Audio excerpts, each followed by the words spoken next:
Hello everyone, welcome back to my channel. तो आज से हम शुरू कर रहे हैं कंप्यूटर की मोस्ट इम्पॉर्टेंट क्वेश्चन की सीरीज। और ये आपके हाई कोर्ट एग्जाम्स के लिए काफ़ी इम्पॉर्टेंट होगी। और यहाँ पे हम एक क्वेश्चंस के थ्रू काफ़ी सारे क्वेश्चंस कवर करने की कोशिश करेंगे। तो हमारा पहला क्वेश्चन है, commands to open snipping tool menu to take a screenshot of only a section of your screen.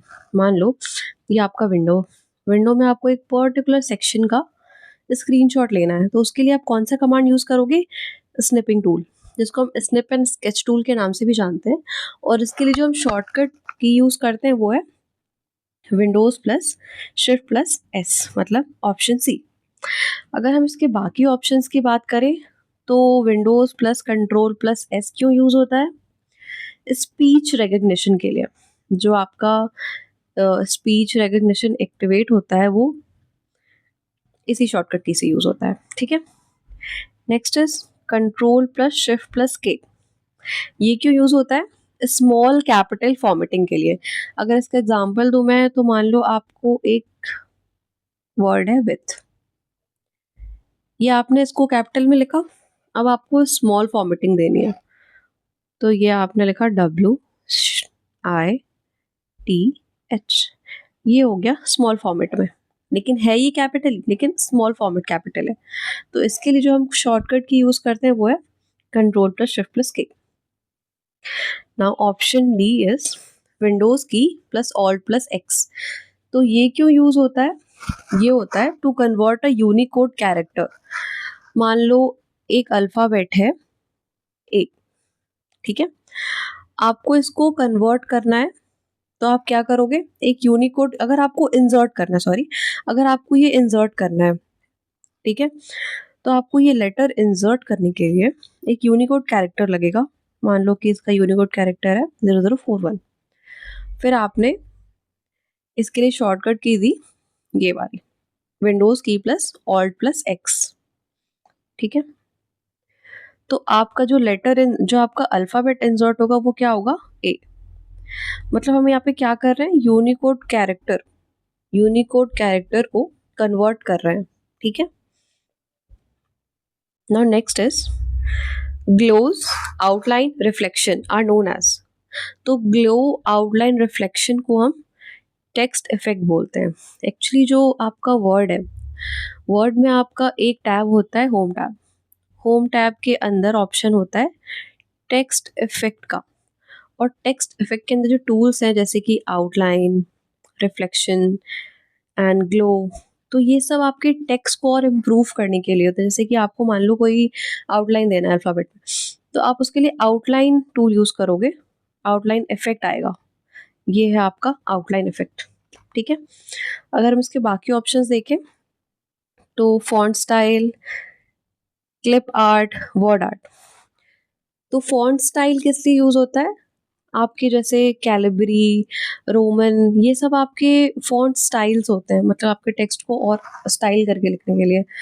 ठीक है, और जो क्लिप आर्ट होता है वो होता है जो इमेजेस, जो ग्राफिक्स जो ऑलरेडी आपके सिस्टम में होते हैं, ऐसे इमेजेस और ग्राफिक को जो आप यूज करते हो अपने प्रोजेक्ट के लिए, उसको हम बोलते हैं क्लिप आर्ट। और वर्ड आर्ट क्या होता है? अगर आपको किसी भी टेक्स्ट को ट्रांसफॉर्म करना है तो उसके लिए आप वर्ड आर्ट का यूज करते हो। ठीक है, अगर इसमें हम एक और चीज, एक और क्वेश्चन इससे बहुत ज्यादा बनते हैं कि कौन से टैब में ये सारे कमांड्स हैं। जैसे कि फॉन्ट स्टाइल हो गया, ठीक है, वर्ड आर्ट हो गया, क्लिप आर्ट हो गया, टेक्स्ट इफेक्ट हो गया। तो इसमें से जो आपका क्लिप आर्ट है और वर्ड आर्ट है, ये आपका इंसर्ट टैब में होता है। सॉरी, इंसर्ट, यस, तो ये आपका होता है इंसर्ट टैब में। और जो फॉन्ट स्टाइल है और ये टेक्स्ट इफेक्ट्स है, ये आपके होते हैं होम टैब में। मैं इसकी एक अलग से वीडियो लेके आऊंगी कौन सा टैब में कौन सा कमांड होता है। अब हम आते हैं question number third. Which of the following computer viruses damages the formatting of a document and does not allow it to edit? तो आपको देखो कंप्यूटर में मेन होता है ना लैंग्वेज को पकड़ना। अगर आपने एक बार लैंग्वेज पकड़ ली तो क्वेश्चंस ईजिली कर पाओगे आप। जैसे इसमें एक वर्ड लिखा हुआ है वायरस, ऐसा वायरस जो डैमेज कर रहा है किस चीज़ को, फॉर्मेटिंग ऑफ अ डॉक्यूमेंट को। स्पेशली आपको ये वर्ड देखना है डॉक्यूमेंट।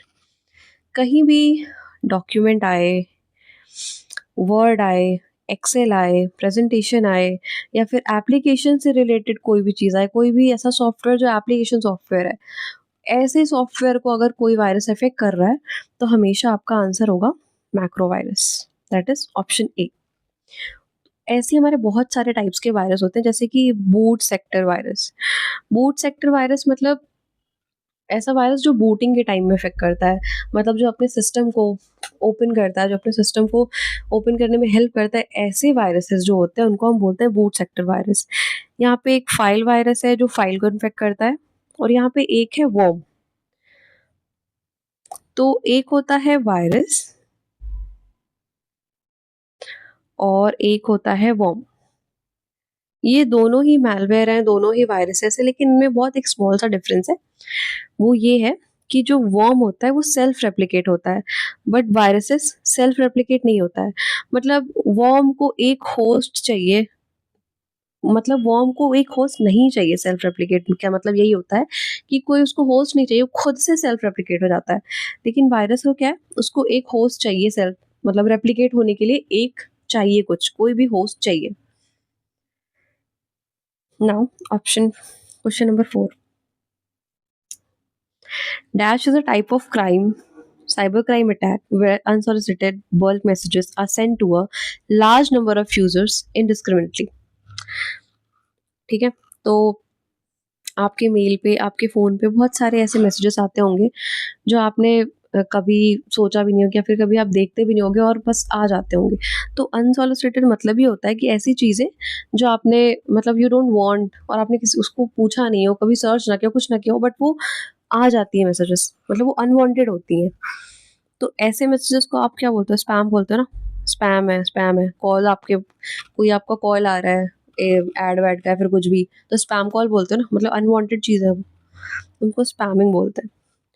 अगर हम इसके बाकी ऑप्शंस देखें तो साइबर स्टैकिंग। साइबर स्टैकिंग क्या होता है, कोई भी डिजिटल प्लेटफॉर्म का डिजिटल प्लेटफॉर्म का यूज़ करके अगर हैरास किया जाए या फिर थ्रेटन किया जाए पीपल को, तब हम उसको बोलते हैं साइबर स्टैकिंग। मतलब किसी भी अगर डिजिटल प्लेटफॉर्म का आप यूज़ कर रहे हो लोगों को हैरास करने के लिए, उनको थ्रेटन करने के लिए, उनको डराने के लिए, धमकाने के लिए, देन हम उसको बोलते हैं साइबर स्टैकिंग। ठीक है। Next is plagiarism. प्लेगियरिज्म का बेसिक मतलब होता है कॉपी करना। तो अगर आप किसी की भी कंटेंट की, किसी की भी ऐसी चीज़ों की जो यूज़ कर रहे हो जो अलाउ नहीं है, मतलब जो बिना परमिशन के यूज़ की जा रही है उनकी चीज़ें, उनको हम बोलते हैं plagiarism. Next is fishing. Fishing क्या होता है, मतलब ऐसा क्राइम जिसमें आप लोगों के क्रेडिट कार्ड्स, पासवर्ड्स, ये सब लेके मतलब आपके पास अथॉरिटी नहीं है, आप गलत तरीके से लेके उसका यूज़ करके उनको ब्लैकमेल करने के लिए, उनको उनको अलग-अलग तरीके से हैरास करने के लिए यूज़ करते हो, तो उसको हम बोलते हैं फिशिंग। जैसे आपके मोबाइल पे ओटीपी आते होंगे, उसके थ्रू आपके पूरा बैंक बैलेंस खाली हो जाता होगा, तो वो सब होता है fishing. Now next is arrange the following printer types in order of print quality highest to lowest।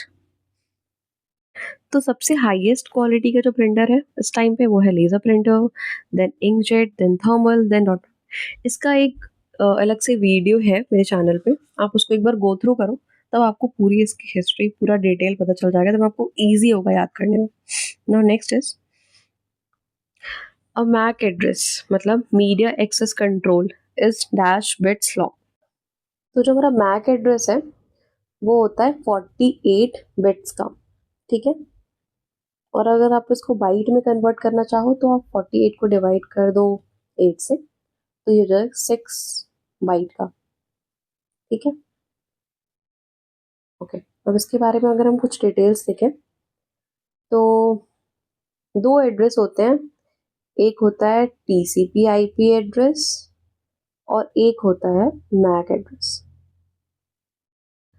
तो टीसीपी आईपी एड्रेस जो होता है वो होता है डिवाइस को आइडेंटिफाई करने के लिए ऑन इंटरनेट, और जो मैक एड्रेस होता है वो ऑलरेडी इनबिल्ट होता है। मतलब जैसे आपने एनआईसी कार्ड वगैरह देखा होगा तो उसमें ऑलरेडी मैक एड्रेस रहता है, और हम मैक एड्रेस को फिजिकल एड्रेस के नाम से भी जानते हैं, और ये होता है 12 डिजिट का। ठीक है, और ये इसमें एक चीज़ और है कि ये कभी चेंज नहीं होगा, मतलब ये परमानेंट होता है।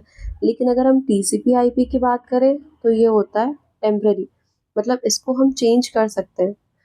और इसमें भी टीसीपी आईपी में भी दो पार्ट में डिवाइड है, एक IPv4 एंड IPv6। तो IPv4 आपका 32 बिट का होता है, IPv6 आपका 128 बिट का होता है। IPv4 आपका न्यूमेरिक फॉर्म में होता है और IPv6 आपका अल्फा न्यूमेरिक फॉर्म में होता है।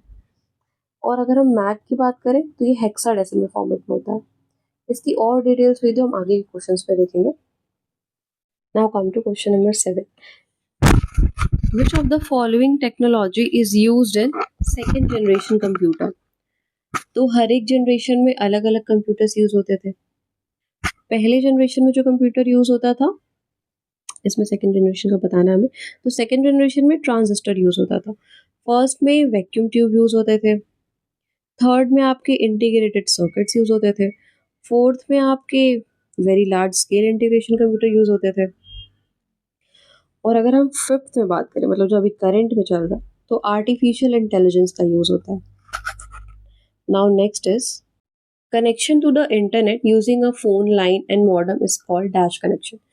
मतलब ऐसा कनेक्शन जिसमें आपको फोन लाइन या फिर मॉडेम का यूज करके कनेक्शन स्टेब्लिश किया जाता है, तो ऐसे कनेक्शन को हम बोलते हैं डायल अप। कहीं पे भी अगर आपको कनेक्शन दिया है और वहाँ पे अगर फोन लाइन या फिर मॉडेम जैसे टर्म्स दिए हैं, तो आप समझ जाना वहाँ पे डायल अप ही आंसर होगा। अगर हम फाइबर ऑप्टिक की बात करें तो यहाँ पे हम यूज करते हैं लाइट्स सिग्नल का। ठीक है, और फाइबर केबल्स का, और ये बहुत हाई स्पीड कनेक्शन होता है और ये बहुत स्लो कनेक्शन होता है। ठीक है, तो आज के लिए बस इतना ही। हम ये सीरीज कंटिन्यू रखेंगे। अगर आपको हिंदी में इसकी PDF चाहिए तो please let me know in the comment section.